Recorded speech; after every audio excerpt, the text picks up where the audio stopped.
In this guide, I'm going to show you how to lock settings and apps on Android phone.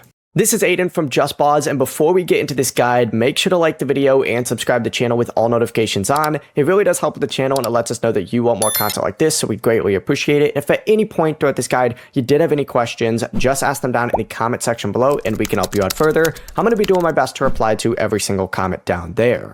Begin by opening up settings, and you can just swipe up and open up your settings from here. Scroll down a little bit, and what you're looking for is going to be security and privacy.